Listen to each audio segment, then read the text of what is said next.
porque o governo federal decidiu que não irá propor mudança na meta fiscal por meio de emenda ao relatório preliminar da Lei de Diretrizes Orçamentárias.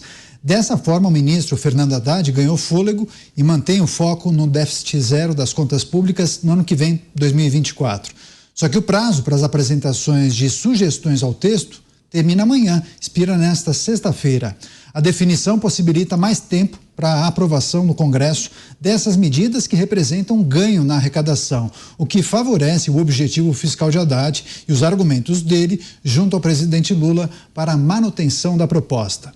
De acordo com o integrante do primeiro escalão do Executivo, nunca houve uma decisão por parte do governo ou mesmo de Lula em mandar mensagem modificativa ou emenda. Dentro do governo, a extensão das negociações foi vista como uma vitória do ministro da Fazenda, ainda que parcial.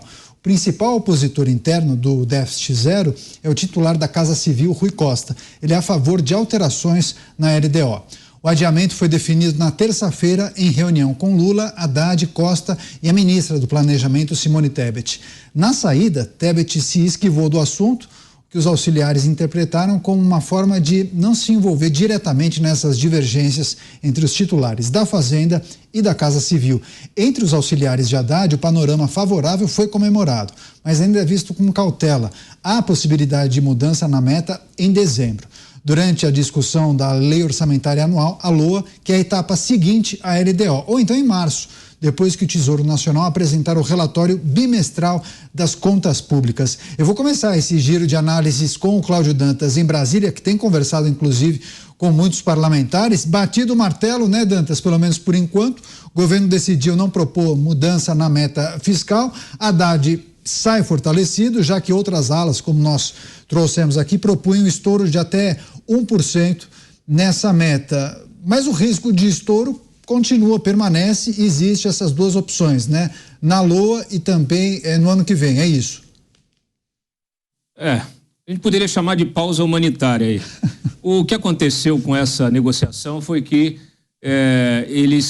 o governo entendeu que é possível esperar, e na verdade é até melhor que se espere, para que matérias, especialmente aquelas arrecadatórias, elas sejam aprovadas no Congresso. E a gente está no finalzinho aqui do ano, né? Já não vai haver mais tempo para aprovação de muita coisa. A gente tem a LDO, que hoje, naturalmente, é o objetivo principal, porque senão não teremos orçamento no ano que vem. Mas, por exemplo, a MP das subvenções, a gente já tinha notado aí uma resistência lá no Congresso, inclusive da própria base, de liderança da própria base, de mexer com isso. Então é preciso buscar uma alternativa, o governo vai ter de passar para um convencimento, né, seja lá por meio de emendas ou por meio dessas negociações mesmo que estão acontecendo agora na LDO, que a gente falou, né, tem lá a emenda partidária, tem uma série de coisas aí, cronograma de emenda obrigatória, tem uma série de coisas para serem resolvidas nesse texto da LDO. Então o governo vai esperar, naturalmente, passar a questão da LDO, aprovar essas outras matérias de conteúdo de arrecadação, inclusive na semana que vem eles devem estar votando no Senado as apostas, o PL das apostas online, e tudo isso vai, vamos dizer assim, formatando aquela conta, né? O Haddad vai depois colocar ali na ponta do lápis o quanto que tem de expectativa realmente de arrecadação, a mais extra para o ano que vem, e quanto não tem. Se não tiver, eles terão de revisar a meta, senão vão cair no gatilho que existe, que está previsto, né, no arcabouço fiscal, e terão de cortar na carne, né? São gatilhos que infelizmente não levam ao crime de responsabilidade, são gatilhos apenas que restringem ainda mais os gastos para o ano seguinte. Agora, além desses ingredientes destacados pelo Dantas, Zé Maria, essa não é uma decisão também, de certa maneira, para preservar a imagem de Fernando Haddad? Isso é uma disputa política. Hoje eu conversei lá no Congresso Nacional com assessores, já que não existem deputados e senadores aqui numa semana de feriado, né, que foi uma semana enforcada. Em vez de enforcarem a quinta e a sexta, que já seria terrível, enforcaram segunda e terça, quarta feriado, e depois enforcaram hoje e amanhã. Então, o negócio lá está feio. Mas, enfim, a ideia é que se trata de uma queda de braços. E muito parecida com a disputa entre Palocci na economia e José Dirceu na Casa Civil, os dois candidatos à presidência da República. Agora o alvo é a sucessão do presidente Lula. Rui Costa quer ser candidato à presidência e quer gastar. Seria o pai do PAC, como a Dilma foi a mãe do PAC, ele seria o pai do PAC. E através de investimentos e gastanças, ele esperava alavancar politicamente a sua candidatura, se tornaria um homem forte, inclusive, de governadores. Fernando Haddad, que tem uma experiência política maior, foi candidato à presidência e chegou ao segundo turno, isso não é pouco. Ele falou, não, peraí, vamos colocar o pé no freio. E aí, Daniel, aconteceu o que em política a gente chama de união de interesses muito importante. Os líderes no Congresso saíram em apoio ao Haddad, entendendo que o Haddad seria o freio do Lula.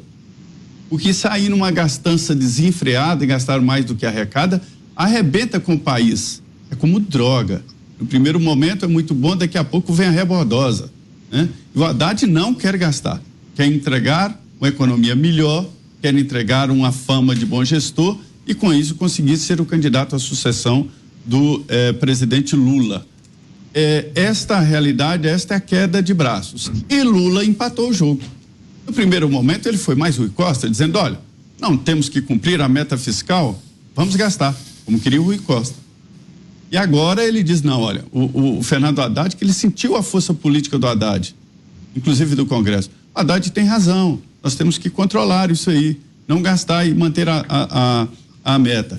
O relator Danilo Fortes diz o seguinte, que não haverá mudança, ou seja, a LDO 2024 vem com déficit zero, que o governo terá que manter, senão será pedalada fiscal, a não ser que aprove créditos suplementares, autorização de gastos acima da arrecadação, o que é muito complexo. Ou seja, tudo está mexendo na sucessão de Lula. Muita gente aqui está desconfiando de que Lula não está querendo mesmo a reeleição, não. Mas outros me disseram assim, Zé, cuidado que a Janja gostou de ser primeira-dama. E um senhor, quando está apaixonado, faz tudo pela dama. Você, Roberto Mota, meta fiscal de déficit zero, você acredita? É factível? Agora, isso desagrada muito a uma ala do governo federal que apostava em gastança. Até o Zé Maria lembrou bem do programa de aceleração do crescimento, o PAC, né? Em nova versão, nova roupagem e com novo pai. Até onde eu consigo ver, Daniel, só existe essa ala no governo. Eu não vejo uma outra ala. Talvez eu esteja perdendo alguma coisa nessa discussão, porque é uma discussão que envolve termos complicados, mas deixa eu dizer o meu entendimento, é muito simples. Nós temos no governo hoje, no regime do governo federal hoje no Brasil, pessoas que não entendem o que é responsabilidade fiscal. Elas realmente estão convictas de que o bom é gastar. E gasta, e aí se faltar dinheiro, é simples, inventa um imposto novo, aumenta uma alíquota, muda a regra de julgamento lá do COAF, né, do CAF, sei lá, dá um jeito aí, tem sempre um truquezinho para se fazer. Então eu, como cidadão, eu estou vendo essa discussão é o seguinte, nós não vamos cumprir meta nenhuma mesmo. Agora, vamos discutir aqui se a gente diz ainda que vai cumprir, ou se a gente já admite de cara que não vai cumprir. E aí essa discussão, né, que é uma discussão, para mim, totalmente irrelevante, isso cria a imagem de que existem duas alas dentro do governo, que tem uma ala, que daqui a pouco vai ser chamada de ala conservadora, né? De uma ala que quer responsabilidade fiscal e a outra ala que não, que quer gastar. Eu posso estar enganado, mas eu sou... Desenvolvimentista, tem até nome, viu, Mota? Desenvolvimentista. Eu acho que isso é uma injustiça, Zé, porque a turma desenvolvimentista, eles, pelo menos, tinham algumas ideias por trás, tinham algumas teorias totalmente equivocadas, furadas, né? Baseado no pensamento keynesiano. A gente sabe que hoje isso não vale mais nada, mas tinha alguma teoria por trás. Isso é diferente da pessoa que senta na cadeira pública e quer saber quanto é que é a emenda. Quanto é a emenda, né? É para votar? Quanto é que é a emenda? Vamos metas, criar uma nova modalidade de emenda. Isso aí não tem nada por trás, a não ser a vontade de usufruir das benesses do poder. Vamos aumentar os ministérios para 38, para 40, para 45. Para onde é que a gente vai viajar esse mês? Qual embaixada que a gente vai criar agora? Fala aí, Dantas, que embaixada você gostaria de comandar. Aí eu peço ao ministro, né, o meu chefe da Casa Civil, Zé Maria, para criar uma embaixada nova para o Dantas. O que custa? Gente, quem pensa assim não está preocupado. Me manda para Portugal, né? Essa eu posso estar errado, mas é a minha visão. Você quer arrematar, Zé Maria? Sim. A diferença, Mota, é que isso está na LDO, a Lei de Diretrizes Orçamentárias. É uma espécie de mapa do orçamento. Só se pode fazer o orçamento com base no que está na LDO. E a expectativa era que o governo mandasse ao Congresso Nacional uma emenda à LDO dizendo que não haverá o déficit zero. Não mandando a emenda, a LDO está valendo. Não obedecer à LDO e ao orçamento 2024 é crime de pedaladas. Então, isso não é uma promessa só, é uma obrigação legal. Não é mais crime, né? O problema é que é esse. Zé, você lembra daquela frase, é só até o pedalada já não é mais crime, é bom que se diga, né? Peraí, Mota, arremata você agora. Não, você lembra daquela frase, é só até o... É ilegal, é inconstitucional, mas é só até o final do mês? Você lembra dessa frase? Deixa eu lembrar outra. Sim, também. Claro. Fique em casa. É só mais 30 dias, depois tudo volta ao normal. Essa frase foi dita lá, provavelmente em março, abril de 2020.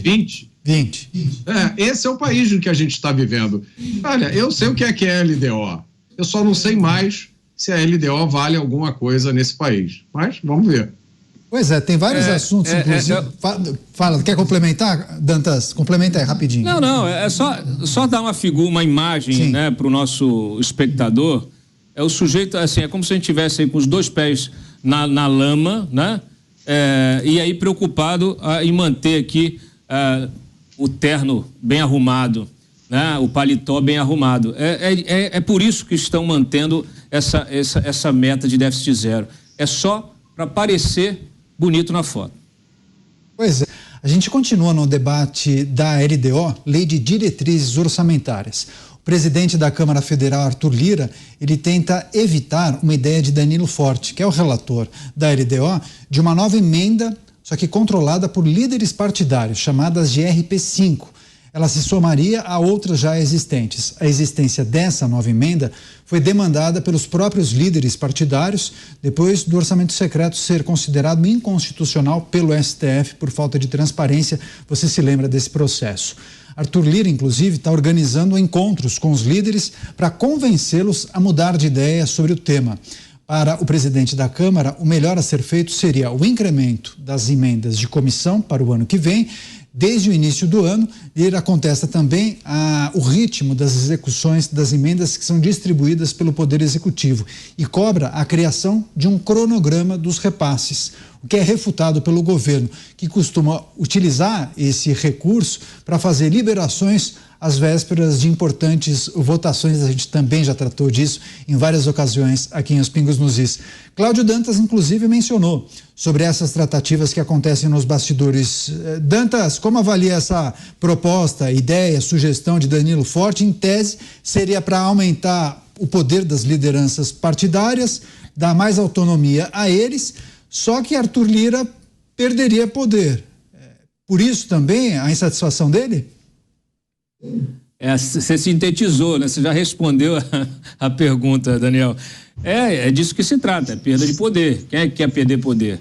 Né? Ainda mais o Lira, que sabe que precisa arrumar o que fazer depois de 2025. Ele não vai voltar para a planície, né? Ali como um deputado comum. Ele não quer, né? Obviamente, naturalmente, depois de ter sido presidente da Câmara por 2 mandatos. Então, ele está resistente a essa proposta. É uma proposta, inclusive, que assim, ela vem tentando aí corrigir, na visão dos parlamentares, um acordo que foi rompido.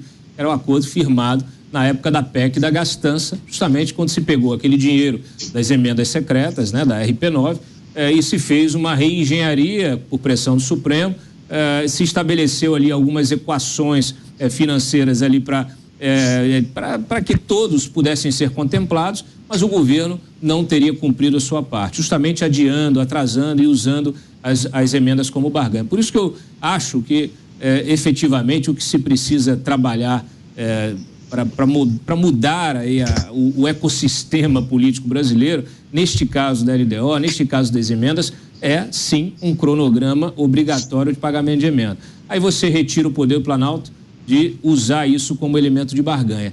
Se eles conseguirem fazer isso, a gente terá no ano que vem uma experiência nova. Poderemos ver aí o fim do toma lá da cá. Eu gostaria muito de assistir essa experiência, de ver se isso melhora o nosso ecossistema político já tão contaminado. Pois é, Zé Maria, essa RP5 seria distribuída de acordo com a representatividade dos partidos no Congresso, embora ainda não esteja definido se essa emenda seria impositiva, ou seja, de pagamento obrigatório pelo Poder Executivo. Como estão essas discussões e tratativas aí nos bastidores? Daniel, dizem por aqui que o menos esperto dos parlamentares é o primeiro suplente. Ou seja, por aqui só tem profissional. Todos têm fetiche por orçamento, a comissão de orçamento é sempre cheia e eu nunca descobri por quê. Eu falei, gente, mas por que a comissão mista de orçamento tem tanta gente e assessores interessados? Sabe por quê? Lida com dinheiro. Então os parlamentares estão loucos atrás exatamente disso. E vem ganhando a parada. O poder está todo no Congresso Nacional. Quer saber por onde vai o poder aqui em Brasília? Siga os lobistas. E veja o que se transformou o Congresso Nacional. Um conjunto de frentes parlamentares. Já existem mais de 240 frentes parlamentares. São lobbies. Essas frentes, esses lobistas, antes estavam no executivo, na execução do orçamento. Até através de emendas. Se plantava no Congresso emendas parlamentares para colher no executivo. Esses lobistas incrustados nos ministérios estão agora todos no Congresso Nacional. É uma guerra. Veja bem que transformação de poder. O Congresso já tem a pauta. Hoje a pauta é do Congresso. Antes era do Executivo. E aprovava o que o governo queria. 85% do que era aprovado no Congresso Nacional em governos anteriores a Jair Bolsonaro, 85% era assunto de interesse do Executivo. Hoje 75% é do Congresso, ou seja, o Congresso retomou a pauta. Aí agora a economia. O Congresso terá 40 bilhões de reais à sua disposição em emendas parlamentares. 40 bilhões parece pouco no orçamento de 7 trilhões, mas na verdade o discricionário, o orçamento em que se pode mudar, ele é de apenas 120 bilhões de reais. E o orçamento do Congresso é de 40 bilhões de reais. Não satisfeitos, os deputados e senadores definiram que as emendas são impositivas. O governo é obrigado a liberar as emendas, só que no exercício. E o governo decide a hora. Agora o Congresso quer definir o cronograma de liberação das emendas. São obrigatórias a serem liberadas em determinadas épocas ou datas. Veja que comando. E aí aparece a CRP5, que é de partidos políticos. Os partidos estavam perdendo poder. Não tem tanto dinheiro assim mais. Quero alguma coisa no orçamento. Estão dando aos partidos políticos um naco do orçamento. E na RP5 significa emendas impositivas. Não vão depender do presidente da República. Se o presidente da Câmara tem poder e tem força para liberar emendas, ele ganha poder. Se é automático, quem ganha é o deputado. Todos os deputados estão ganhando e rindo até as orelhas dessa nova situação. Está todo mundo com dinheiro nas mãos. Pois é, deputados debatendo a possibilidade de criar uma nova emenda parlamentar. Novidades, Mota? Não, nenhuma. Esse assunto é quase impenetrável para o cidadão comum. São termos complicados que mudam a toda hora. O processo orçamentário é um processo complicadíssimo que está fora do alcance da maioria dos brasileiros. A maioria de nós não tem a mais pálida ideia do que acontece com o dinheiro, com o nosso dinheiro quando ele vira imposto e vai para os cofres do governo, né? Algumas dessas questões são comuns na política em todos os lugares do mundo. E eu não consigo imaginar nenhuma solução fácil. Não acho que exista nenhuma regra que, se aprovada pelo Congresso, vai agora transformar esse processo num processo sóbrio, responsável. Eu não acho que definir cronograma vai mudar isso, porque vão descobrir alguma forma de dar uma volta no cronograma. Eu acho que o segredo disso é ter pessoas com mais responsabilidade, mais consciência no Congresso Nacional. Acho que a gente vê sinais disso aqui e ali. Se eu não me engano, ontem ou anteontem, por exemplo, o Partido Novo entrou no Supremo pedindo a suspensão da execução de algumas emendas parlamentares. Se eu não me engano, são as emendas de comissão, porque 85% da verba das emendas de comissão foi para uma única comissão, por coincidência, presidida pela mesma pessoa que foi relator do orçamento, né? Coincidências também existem. Então, eu acho que o melhor caminho para ser seguido é simplificar esse processo inteiro, né? Porque ele é um processo feito para que a gente perca completamente o controle dele e ter pessoas com mais responsabilidade e mais consciência executando essas tarefas. Nós temos muita responsabilidade em trazer os assuntos mais importantes para você que nos acompanha.